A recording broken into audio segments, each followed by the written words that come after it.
Hello and welcome back to Coast FC, the Canadian soccer podcast focused on all things CPL, Canadian Championship, and more. My name is Felipe and And I'm Mike Rice.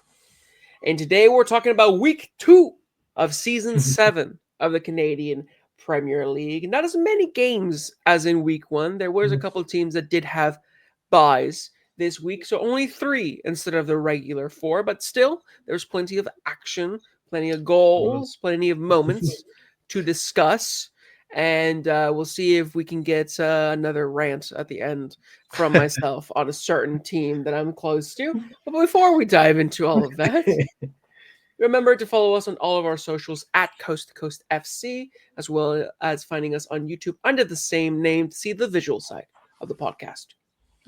But starting up, we got the 2 early front runners of the CPL so far. They had 2 really good week 1s, and they spent their week 2 facing off against each other. And it ended up 2-0 for Forge against Pacific in Langford. And I'll be honest, Mike, it was a lot more one-sided than I thought it was going to be. So let's just jump right into the match. It seems like, any concerns about Forge have been sort of quickly dissipating as the first 2 weeks have gone on. Any question marks, any drama that could have hindered or impacted the players seems to have gone away with the wind. But it does feel like Forge are just forging on the way that they have been the last 6 seasons. Everyone's thrilled to see them still be good and still be succeeding. But let's talk about their play, because from the first whistle, it was all Forge, and Pacific were just chasing shadows at certain moments of the match. Forge were really meticulously set up. They were doing their regular rotations and positions, and it just kind of felt like clockwork for them. Everything, the ways that they were passing, the way they were moving around, and Pacific were kind of, pedestrian in both their defending off the ball, and whenever they did get the ball, it wasn't quick enough, and Forge were able to win it back. And it was basically just a sea of orange instead of a sea of purple in there. That's it. It's they're just so much sharper. Like they're playing like they're 6 or 7 games in, and they've been doing this for a while, and they've got their rhythm going already. And it's only week 2. It's all the issues that are happening over the off season seem to have just don't matter anymore. That's all outside noise. There's not a huge amounts of change, obviously, in this team. They just, it just looks natural and easy for them. And you look at the way they're playing at the moment, and obviously beating Cavalry already.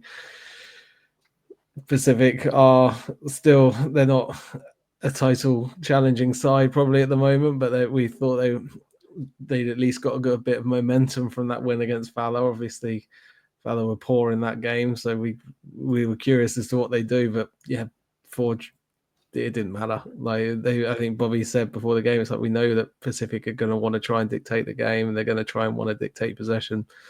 We just won't let them. Basically, it was as simple as that. It's just, you want to dominate the play. Well, sucks to be you. We're going to do it instead, and that's basically what happened. And I think it really put on notice the kind of the gaps that Pacific have, where when they go toe to toe with someone trying to get that possession against teams that are maybe not used to having possession and not used to being able to control the match, it's easier, against the likes of Valor or Vancouver. But against Forge, where they're known to keep possession, it becomes difficult. And it really felt like Pacific, I always talk about, especially on this podcast, that teams need a plan B. And it didn't really feel like Pacific had a plan B if they weren't, holding on to possession a lot. Because I feel like in the game against Valor, we got to see them hold on to possession and be able to break quickly when they don't have possession and they win the ball back. And this one, Forge just suffocated them, and they didn't really know how to deal with it. And that's why it was so one-sided, and especially in that first half, but throughout pretty much the entire game, but especially in that first half, it was all Forge. And I think just because Pacific looked kind of listless, and it looked like they ran out of ideas, after the 5th minute when they realized they couldn't hold on to the ball. And I think that's something for James Merriman to kind of look at, is be like, okay, it's not going to be often that we can't hold on to possession, but in games that we don't, how can we, counteract it? How can we, fix these problems, fix these Yeah. issues? I mean, one of the biggest things, obviously, before we get into some of the individuals, like one of the biggest things that make Forge so good is that you can make the pitch big in last season's Tim Hortons Field or the Hamilton Stadium. You You mean can make Hamilton it look, Stadium? yeah, you can make it. You can make that pitch big, and you can find space because it is big. But they made Starlight Stadium look huge. And it's the smallest pitch in the game. It's the smallest pitch in the league. Like, and Poma was getting so much space on the wings, so much space over on the other side. Borges could switch into different areas, and when you're creating that much space on that smaller pitch, it's just brilliant play. Like, you just got to appreciate it. Yeah. And that was the thing, is like, even though Forge didn't score in open play, it never looked like anybody else was going to score. I think Pacific had just 5 shots and like an XG of like 0.4. Yeah. I think it was that last minute Quintana header that kind of boosted that up. But it never really looked like Vancouver Pacific were wrong BC team. Pacific were going to be able to get something from this game, and No. it's because Forge were everywhere, like everywhere. When I say that Pacific were chasing shadows, it really felt that way because Forge were working so hard. They were getting to the right positions, not just in the attack, but in the defense as well. Their counter press and their rest defense was just on point. And like you mentioned at the beginning, like they just look sharp. They looked like they were week 8, and Pacific were looking like they're still in week 1, week 2. And maybe it had to do because they had the earlier preseason because of the CONCACAF Champions Cup that they were a little bit sharper. Maybe, but either way, it's like Pacific need to find answers to those problems. But yeah, when you have the players like that Forge do and are capable of doing that, it's tough to be able to yeah. Exactly. Let's talk about Kadeen Kane though. Great for him. Like, slotting in at right back just makes it seem like, yeah, this is just what I do. Obviously got quality, and like we've known he's been around the squad for a little while, but to get that opening goal, great little routine from the set piece. But yeah, he looked absolutely delighted with his first goal. He did, and he should, because when you look at it, like, not even just the goal. Obviously, the goal, it was set piece magic. It was extremely well worked. You could tell that was fresh off the training ground. Better than some other set piece goals that we've seen this season that's maybe shouldn't have got in. But this one looked fantastic. But it wasn't even just the fact that he scored. He did so well at right back end. Yeah, we should remember, right, that he's a center midfielder and he's only exclusively played in the center midfield. And then he has his first game at right back and rocks it, which is, it's surprising. But at the same time, with Bobby, these are the kind of things we should expect, because he was the one that decided to put Kwasi Poku as striker in the first place, from fullback, and now he's in Belgium playing striker, or at least an attacking player. So, putting Kane at right back and having the game that he did have, I think, shows that Bobby clearly is very, very talented at seeing the technical skills and the IQ that certain players have, and being able to translate them to different positions for them to succeed. Because Kane didn't look out of place whatsoever at right back. Comfortable. He knew what he was doing every time in possession. He knew what to do. He knew when to push up a little. He knew when to stay back. Obviously, he knew that he wasn't going to be the most attacking of the two wing backs, but it just flowed with them. He didn't look out of place whatsoever, and it was really, really impressive to see him be able to kind of play that way, dropping into center back when they're pushing into that kind of like 3-4-3, 3-2-5 kind of thing. It's just seamless in defense there. I was very impressed by Kadeem Kim today. Yeah, really good. I mean, obviously, like I think they're talking about it on One Soccer. Like, spoke with David Edgar, so he's got the quality. It was just waiting for him to get used to being professional to a degree. But it looks like he's very well set and very ready to have a big year this year. Yeah. I mean, hey, when you're going up against Ronan Krat, who last week had all the confidence in the world, scoring that wonder goal and just shutting him down completely in this match, that shows that you have quality and that you know what you're doing in those positions. So yeah, it was great to see him do so well. But we got to talk about the goals, and we got to talk about the set pieces, because I talked a little about the first set piece. Those are the ones that, like, you do it once, and if it doesn't come off, that's it, because the opponent really knows. So you have to execute those well, because they're so elaborate. Because it was like 3 passes that led to that in quick succession, I think, that led to the ball dropping in front of Kane. And Forge did it. And it was very well executed. And it goes to show, like, Forge aren't even just a team that, like, focus on their play on the ball. They really are a team that also focuses on set pieces. And it's not always the Olympicos from the corner kicks that make it look easy. It's like these ones that you can see that they put work in the training ground. And when they come off like that, I mean, if I was a set piece coach, I'd be buzzing to see that one go in.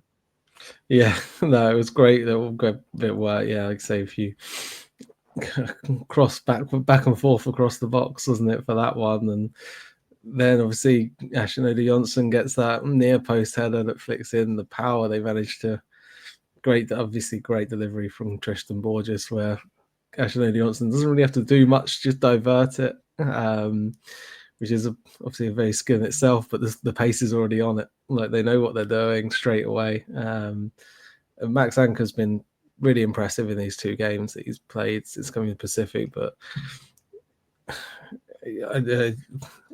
could be a bit harsh on him, maybe saying maybe he could have done better. But to be fair, I think it was just really well done. Like, and it was because it was done at such high speed and such big, like, such pace on the ball from the header flicking onwards. Like, I think it's harsh if you were going to criticize the keeper on that one. Yeah. No, I think there are, we'll talk about a couple of goals where maybe you criticize the keeper as we continue in this episode, but definitely that one, I feel like there's nothing much you can do with that one. And even with the second goal, with the corner kick, you're looking at just a rocket of a header from Ashnodi Johnson. And again, nothing much you can do there. It's just whipped in near post. He gets there first, and Alex is gonna jump and put everything into that kind of header, and it's bullet header into the back of the net. You got to look at your defense in those moments, because I've seen talk about maybe like he should have gone up more because it's within his 6 yards box and he's supposed to command that, but it's delivered at such a pace. I don't really know if, with so many people crowding around you as well, and the keeper's able to go and punch that away. But another really well executed set piece goal from Forge, and in the end, that's all they needed. Those 2 goals. They could have had more, and I think that is where it shows where Forge still need to improve, is that they can have all the possession in the world and they love to have it, but when it comes to being clinical and open play, there's where we talked about it last week again. Brian Wright, a player that they've brought in after having a career year last year, and so far not having a repeat of it. There was that chance on the hour that Becker did a stunning ball right through the middle, and he kind of ran through on goal, but then he kind of gave up halfway through, or like it didn't look like he was all that Just convinced. wasn't no conviction at all from him as he's going through. He's not bearing down like a centre forward that's ready to go and open the account for the year. He's going in of the player in what is his 4th start for that. He started both CONCACAF, didn't he?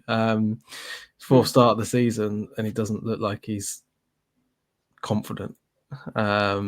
He's missed a lot of chances. I mean, he missed a lot of chances in CONCACAF. He's had some opportunities.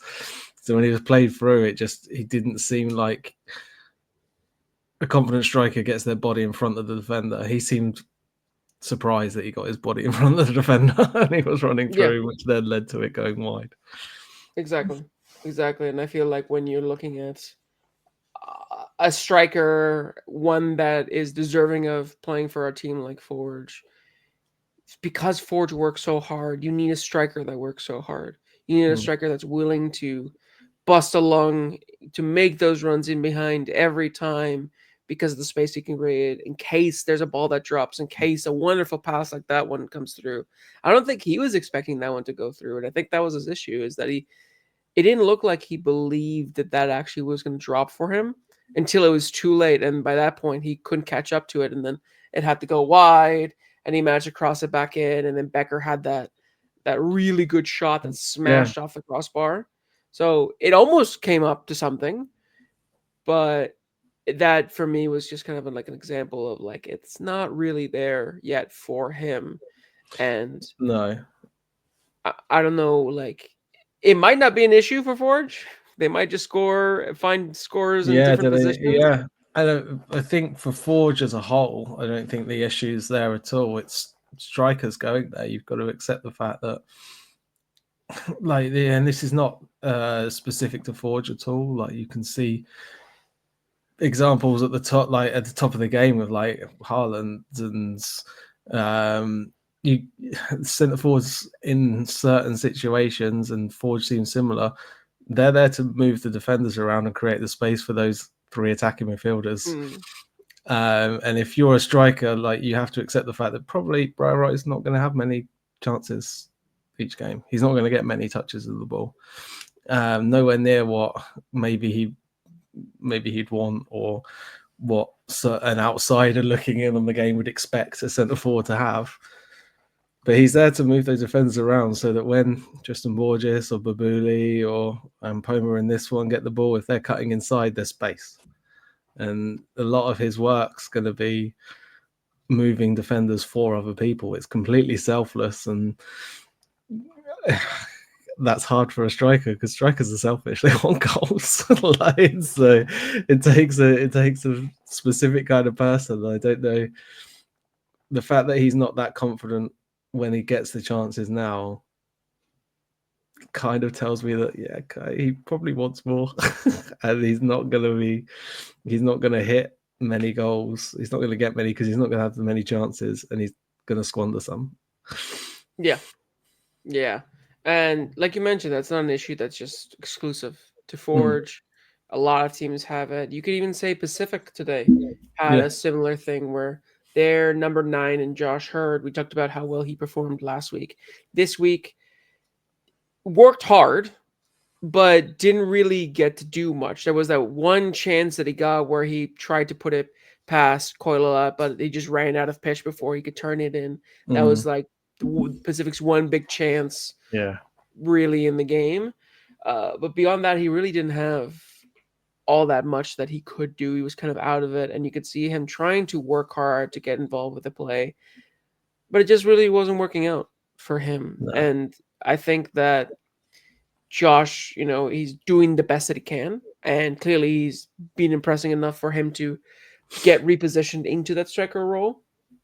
But that is a role that is not naturally his, and I feel like unless he starts going on a spree and just silences all, I feel like if I was Pacific, I would still be looking to get a number 9 in to help out, because Montejano, like we mentioned, doesn't have any professional experience.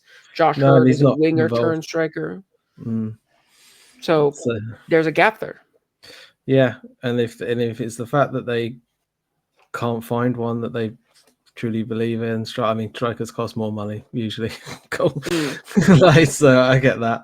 And if you're not, and when you've been bitten a few times, then maybe you're a bit concerned about doing it. This team looks like the top scorer is probably going to have 3 goals, and they're going to need to share it about everyone in the way they're going to be playing this season.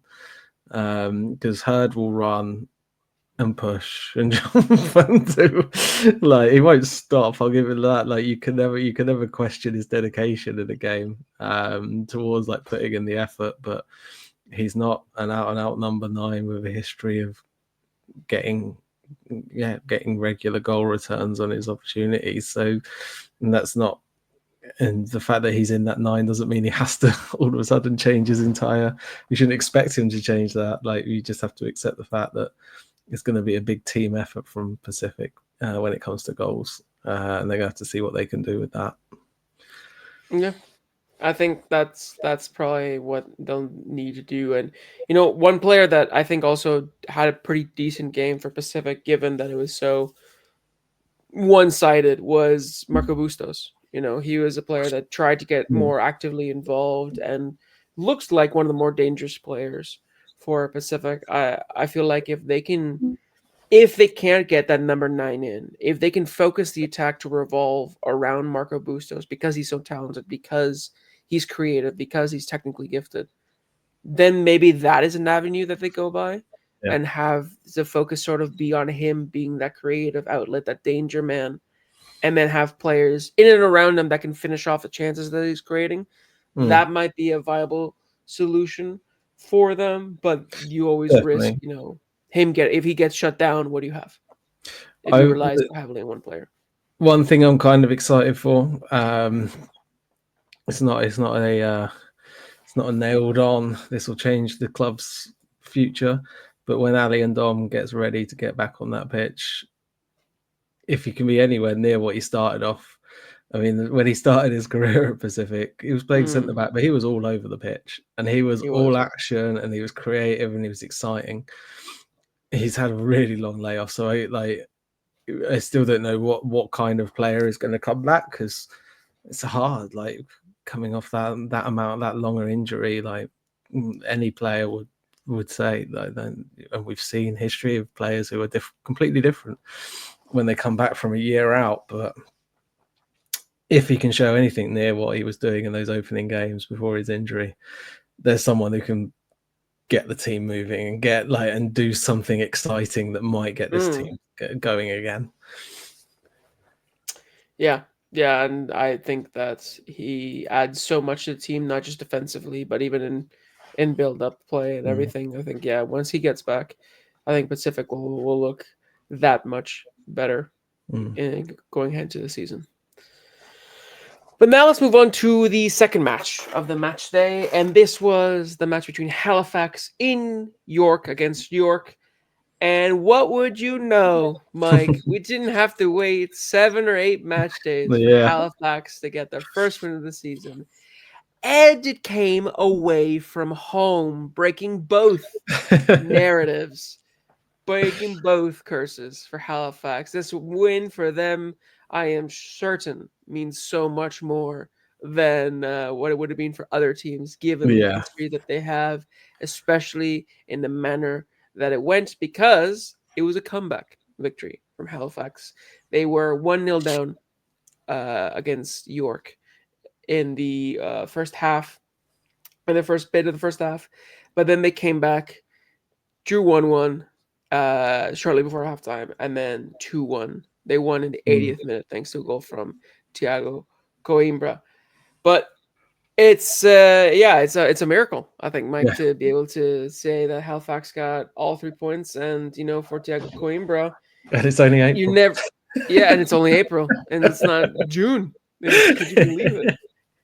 But for Coimbra, I don't think he's going to have a better impression off the bench. First touch is a goal. That's exactly what he wants to make an instant impact. Yeah, I mean, I texted you before the game saying, like, I was excited for this one because there's two teams that look like they'll go toe to toe. They look like they're both going to play in quite an attacking style if they can, as much as they possibly can throughout. And they didn't really disappoint. There was some great football in this.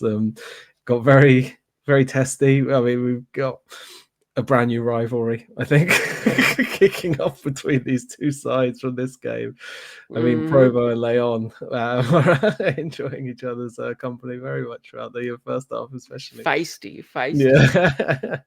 But I mean, I am excited and I was keen on both seeing how both of these teams came across it, but my thoughts about Thiago Coimbra when he scores a goal with his first touch. I was straight in with Halifax. I was ready. I was celebrating that one as a complete neutral, but just pure Thiago Coimbra fan. It was a really well taken, and they really did improve themselves because they were getting frustrated early, and York started off the better team.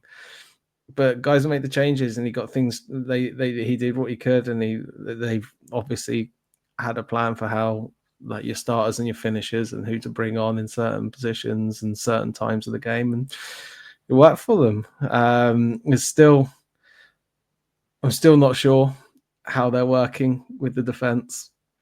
And how the change between the back 4-3, whatever it is at certain times, it still doesn't seem like they're completely. I mean, it doesn't seem natural to them at all at the moment. But then you've got the Halifax. I mean, you've got that Halifax style, and you've got that Halifax spirit, where at the end of the game they're throwing in shots and TMGs out there, celebrating a block, and like the rest of the team are all involved, and that's Halifax as well. And it's just pure passion by the end of it. And it was a fun game to watch for the neutral, I think. No, of course. I mean, when a game has 10 yellow cards and you have the confrontations that we saw throughout the match, it's always going to be a tasty one for people to watch. But yeah, I mean, you could tell by the celebrations how much it meant to Halifax, how much it meant to Patrice Geyser and the team to be able to get that away win. Yeah.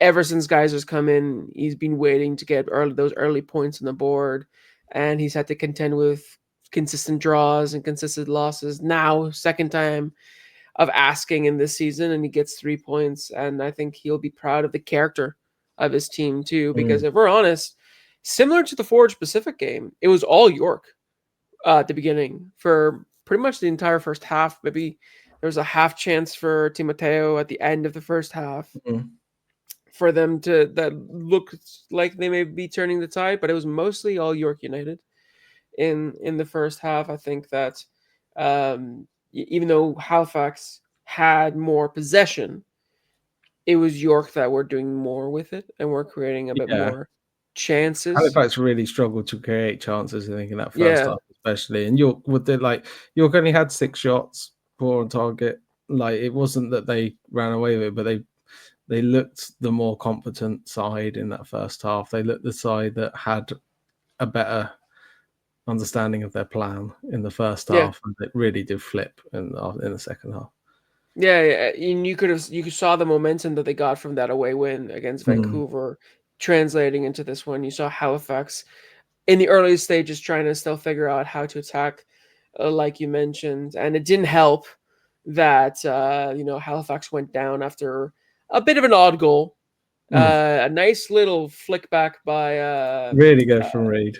From Adonijah Reed. Yeah. And then Gabby Batar hits it first time, and I can see that it's curling away from the keeper. So maybe it's harsh on Yesley there, but he does kind of get a hand to it. So I kind of feel like he could have done better from preventing that goal, because from that distance, I don't know if you should be getting beat at your near post like that, but it was a good strike. So I don't think I can be too angry at it. But you saw also the way that they celebrated. Everybody from York came and started running behind Gabby Batar. So it meant a lot for them too. But it really, it really set the tone for what the match was going to be. Like, it was a very emotional match for both teams, and that's why it was like feisty, and that's why there was that kind of tensions flaring. And you saw the celebrations from both teams. It meant a lot for them. And in the first half, I think York deservedly got that lead. Yeah, I guess. I mean, you say with Yesley, I guess the only thing I can try and give him in his credit is that, I mean, when Adonijah Reed's running onto that ball, you think he's going to whip it in, and he's going to whip it into Yesley's left-hand side. So he's prepared for that, and all of a sudden this back heel comes out, and it's hit quickly by Batar. He doesn't give Yesley the chance to adapt and like move his feet to like for a new shot. It's done so quickly. So he is going from, oh, this is going into my left side to, oh, this is going in the corner on my right side, and he's going to get across the goal. So I'll give him that. I think it was just it's really clever from Allardyce. And that front three looked like they were creating like a good little understanding of what each other were doing there, with Ferrin up there as well. Played a great ball into Atletico, who took chested it down, but just couldn't keep it close enough in that first half as well. And they were great fun to watch, and you saw sort of these like green shoots of what York could be. And I mean, a great, like, lots of fans there as well, which was great to hear. But yeah, like Halifax did come back from that. Guys have got them going. They went out again in that second half and really made it really, really difficult for York. And Probo obviously got the goal with the free kick, really well taken. I was really impressed with him because he's someone I've not been sure of personally. You can see he's got a bit of talent, but I don't know what. Like last season, it just seemed a bit frustrating to me. It's like, well, there's someone who's got talent, but I don't think he's bringing it like very often. But he was, I mean, Leon's twice his size, and he's giving him all that at the beginning of the game. He's standing up to it. He's trying to make sure that he's not shying away from getting on the ball and attacking. And I was really impressed with him in this game for what he brought to the attack for Halifax, and he really got them going. And he didn't shy away from anything. He lost his cool a little bit at times, but come the second half he didn't, and it was all business from there from Halifax, really. Yeah. I was impressed with, honestly, both teams. Like you mentioned, the way that York played in the first half there. Yeah. And then Halifax response. I would have loved to be a fly on the wall at halftime, because whatever British guys are sent to Halifax at halftime worked, because as soon as they came out, it was like a completely different team and really flipped it. And yeah, and then Probo has had a really good start to the season. I don't know how much of his goal was intentional. But you've got to Because put it in that area. It makes it hard yeah, for the goalie. Like, if there's a touch on it, it diverts. So it's hard for the keeper then. If it's tucked in the corner, then they either commit to the free kick or they commit to if someone's going to get a touch, and that's how you get a goal, I guess. yeah, exactly. You got to put it into the danger area, and you gotta, be able to cause problems for the defense and the goalie. I don't know how much I would. Same thing to yesterday. I don't know how much I put blame on Ivan Pavella for that one, because you have seen that go in at higher levels of play. Yeah, of It course. always looks bad when a cross goes in. Yeah. When like it goes in and it goes past everyone and then it beats Yeah. the keeper, it always looks a bit kind of like suspect. I forget who Under was different. commentating though, on One Soccer, but they thought that it was a TMG goal. Like, because it was, Yeah, but that shows just how much is going on around it. Like, even if you don't get a touch, I mean, people will praise Messi for going past players without even touching the ball and just letting it roll and his feet move. Like, you don't have to touch the ball to throw off a player. no, exactly. And when you do that and you kind of disrupt it, the ball can go anywhere when it's in the Yeah. danger area. And in that case, it went into the back of the net. Mm. But yeah, second half it was Halifax working hard, fighting hard. They brought it back 1-1 shortly after halftime, and then they had to wait until the 80th minute to get the game winner. Thiago Coimbra just coming on, and a long ball over top. I thought he got a touch when he was controlling it, but then on replay I saw they actually just let the ball bounce and Mm. then just had that little deft touch to put it past Pavella for 2-1. And again, talking about an emotional match, you saw how much it meant to him and to everyone as they celebrated. And then the end of the match, it was cagey, it was passionate, it was Mm. fiery. TNG, the celebrations and everything. Yeah. It was, yeah, another great end to a game. But I think for Halifax, this game means so much to them, and I hope for their sake that it starts a new trend for them, to be able to get points early on the board and to be able to get wins away from home, because those are the two biggest criticisms that have been placed on Patrice Geyser since it come into the league. Yeah, definitely, and for both of these teams, it'll be good to see York how they react from it next week, because I think there's two fun teams there for neutrals to go, like to tune in and watch, because there's a lot of passion. There's also a lot of quality in there as well. So yeah, I'm excited to see how they keep going into next week.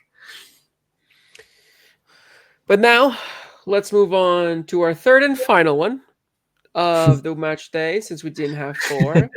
And we were saving, you could say, the best for last. And on the other hand, you could be saying the worst for last, depending on who you're talking about. But it was Vancouver FC against Atletico Ottawa. In this one, the match ended 4-1 to Atletico Ottawa.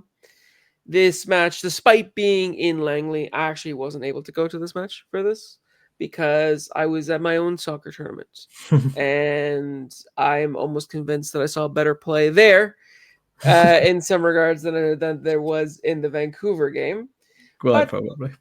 Yeah, but it was still an entertaining game from what I've heard, and obviously from watching it back and seeing the highlights. It was a dominant game. It was a dominant win from Atletico Ottawa. And it confirmed, I think, a lot of what we were talking about last week. I felt very validated in my rant and in my criticisms Yes, from the it week was prior. dire. Because it was dire, and Moses Dyer wasn't even on the pitch. It was rough, to say the least. Watching it back and reading about it, it was a very, very tough match.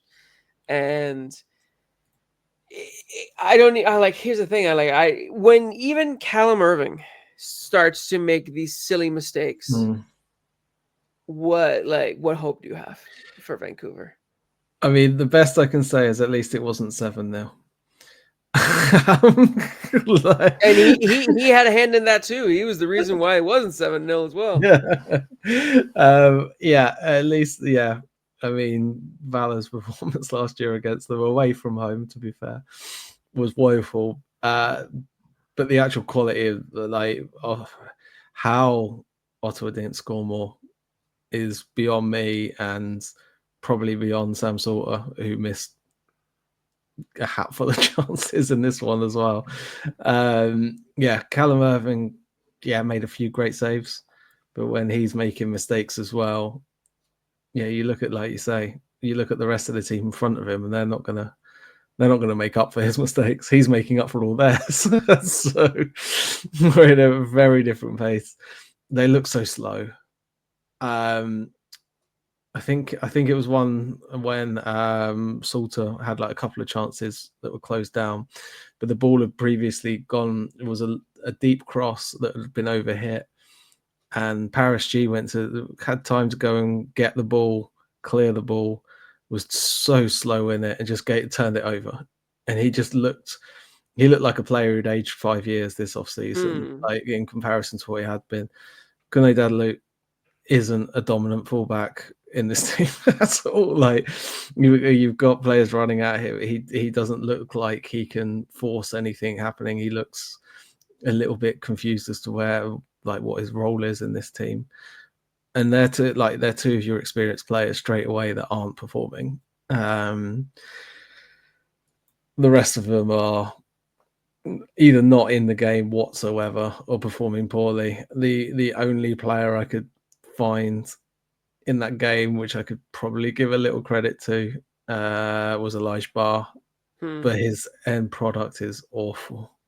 It's really bad. I mean, he got the assist, but he had chances. He breaks into the box and he shows things, but you don't have faith that he's going to find a player or hit the target each time, and that's the best we can say about Vancouver at the moment. Yeah. And you know what really is cemented it for me was the fact that in the first half they were 3-0 down, and they looked better in the first half than they did in the second. Yeah. That's for me the crazy part, where it's like if you actually look at the stats and if you watch it back, first half was the better half for Vancouver, even though they were 3-0 down. Yeah. because I can't believe I remember when I checked the stats, I couldn't believe my eyes. Because if you look at it in total, Vancouver had 7 shots, 3 on target, and had 1 big chance, which was the Campbell chance, Mm. which they scored. On the other hand, Ottawa, total shots had 20. Shots on target had 11. So Ottawa had 4 more shots on target than Vancouver had shots. They had 8 big chances, Mm. and they missed 5 of them. Yeah. And that's where we were talking about Salter. Yeah. It just was incredible. And if you look at them, 5 of the big chances that came by were in the second half where they only scored 1 goal. Mm. It was a dominant performance from Ottawa. And for Vancouver FC, again, it's what I was talking about, the question marks around the team, because you have players that aren't quite at that level, or players that aren't quite on the same page as the rest of them. It looked just disjointed. It looked like they didn't really have the same thing that they didn't have last year: an identity, a style of play, the foundations being Yeah. present. It like nothing. No, it just felt like it was a team out there that was trying their best and trying to be plucky and strong, and but Yeah. it didn't feel like there was anything, like no higher order tactics or stuff like that on show. And I don't know, it's because you have so many young players. You had Mosquita have his debut, and I Hmm. think it'll be, sort of a debut to forget. Obviously, in a 4-1 loss, I think he But only they're created not. 1 chance. It's not a huge, like when we say they're a young team. Like you look at the lineup that started. NU played all last year. That Luke Irving, Mosquito's obviously got experience. Barr played pretty much all of last season. Diaz, Tahid has played quite a lot for a young player. So there's Hmm. Posting and Godbout that start the game. If we're stretching it, Campagna at the back. There's still players who've played. They're players who have experience in the league, whether they've got long experience or at least long experience in their careers or short experience over these 2 seasons. It's not like he's thrown out 7 or 8 brand new players out of college and gone, yeah, let's see where we get on. And that's the thing, is like Mm, they have more established players, but it felt like a year 1 performance. Like, yeah, I was there for a lot of those games. I was there for the 5-0 against Ottawa. yeah, It really did feel, watching it back, like it was that kind of performance again. And it's really disappointing for, I'm sure, a lot of Vancouver fans, because even with myself included, just as a journalist, I thought we were past that. I thought Vancouver was past that. I thought that mm, was like the year 1 struggle, because they were a year early. It was kind of like a half baked team, yada yada. I thought they left that in the dust. Now 2 years later, year 3, and we're back here again. yeah, And it really feels like, I don't want to harp on about the things we talked last week, but it really feels like a lack of short term vision. mm, And it goes to show, when like Vancouver SC released an article, and they were marketing it about like, oh, but like, let's talk about the youth, and like how the youth excelled in the game, and the vision that we have with the youth and all of that stuff. And that's all great and well, yeah, but but they're getting smashed. they're getting smashed. So I mean, like, I understand you're gonna try to find whatever positives you Mm, can, but maybe you should start looking towards, maybe we're approaching this the wrong way. yeah, And week 2, it's confirming my concerns that they are approaching this the wrong way. And that's I'm not going to delve too much into no, Vancouver. I don't want to risk another 20-minute rant, but let's just say a lot of the questions and concerns I had at the beginning of the season are being validated, and they remain for the first 2 weeks, and probably for the next few weeks. And I don't think bringing in 4 or 5 international players in the next, I don't know, if 2 they to come, 4 yeah, weeks is going to fix things, but we'll see. But yeah, yeah, my hopes aren't too high. No, my final word on Vancouver is, as someone who has had to sit and watch Southampton as a fan embarrass themselves and become the worst team, and probably will become the worst team in Premier League history. I can see trash when I can see trash. And Vancouver are trash as well. Yeah. Not mincing words, are you, Mike? It was bad, but let's give Ottawa credit, I guess. We should talk about Ottawa. Let's talk about how well Ottawa played, because they did play well. They were obviously helped with how bad Vancouver have, but I mean, I don't think it's too early to say that they have a contender for player of the season already in David Rodriguez. I mean, he looks so good on the ball, doesn't he had a like a highlight reel, like year-end highlight reel goal in week 2 with that goal that he had. Just ran through the center of the pitch, just past everybody. Questions asked about Vancouver with that one, but even still, True. ran past 4 or 5 players through the center of the pitch and just smacked the ball into the corner. It had no spin. It was a straight laser into the far corner and giving Callum Irving no chance. That one was not his fault. No. But yeah, just a fantastic goal, almost like an Encara Messi-esque goal where he's just taking out players left and right. It just you could see that, and we have to caveat it was Vancouver were bad, it was poor defending to a degree, but he did it against Halifax the week before, where he just picks up the ball and just starts driving at players, and people, the defenders so far that he's coming up against are not prepared for it, and it's just exciting to watch, and it's because it's so there's so much intent behind what he's doing. It's not that he's just picking it up and he's just trying to beat a player and it's fun. He's driving towards goal. And when once he beats that first player and you see him going up against others, you think, yeah, there's a chance coming. Straight away, is sending chills down defenders' spines. The way he's running at them, he's making them commit, and his feet are so quick. It's such great. It's if this carries on, it's going to be so much fun to watch. I mean, Ottawa are going to be great, great viewing, because when you got him in front of Manny Aparicio, this is really going to be something that could be really dangerous, for the rest of the league. And I was trying to think. I want to see how long they've got, but they've got a little while before they come up against Forge. If they can get themselves in their rhythm, that could be a really big, really exciting match. Yeah, that'll be a tasty one. If they both continue in the form they're in, for sure. And what's great is that Ottawa, again, it's week 2. I don't want to get too ahead of myself, but Ottawa even though they're playing at a sort of a high level in the same way they were at the beginning of last season, it just looks more structured and it looks more effortless than it was at the beginning of last season. And last season, it felt like it was just, they just came out punching, and they had that 7-0 win against Fowler, and they had the super team, and it was all going great, and then they started to tail off. It feels different. And obviously, the big part is the coaching change, obviously, from Cargo to Dai Mejia.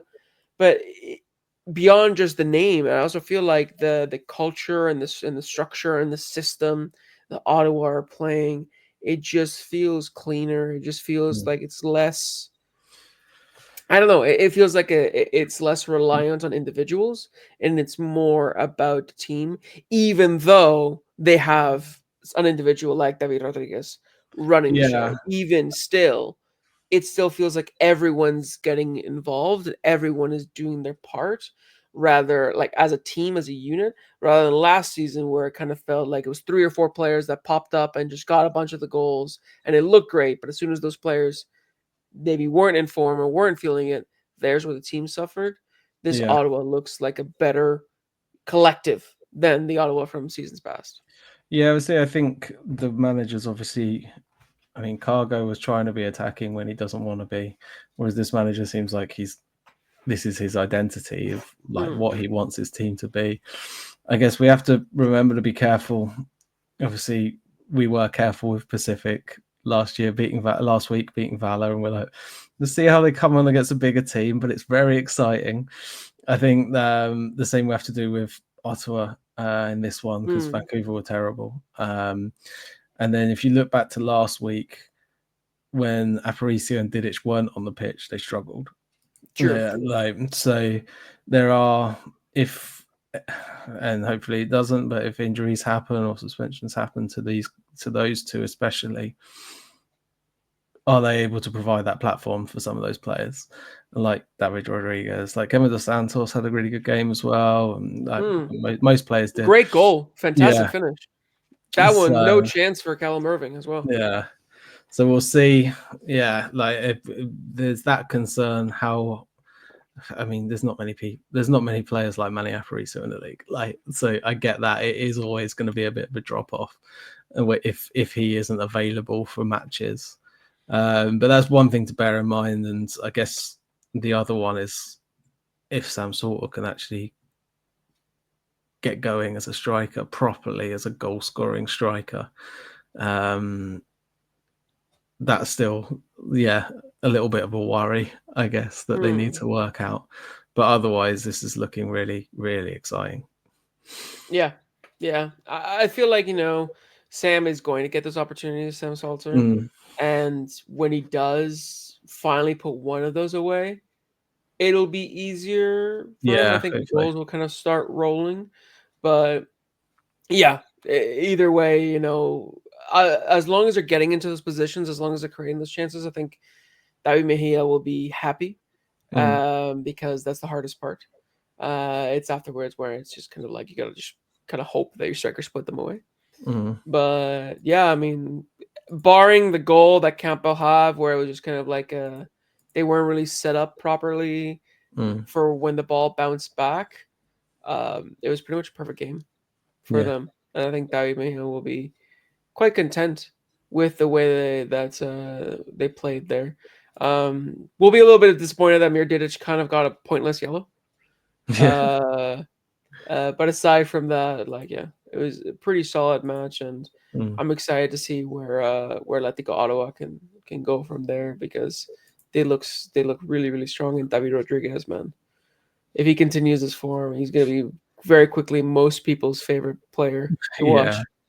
As the week's going. Next week against York will be a good game. Like it's a good test of where they are for both teams, but Ottawa especially. Yeah, I'm excited to see how those two match up.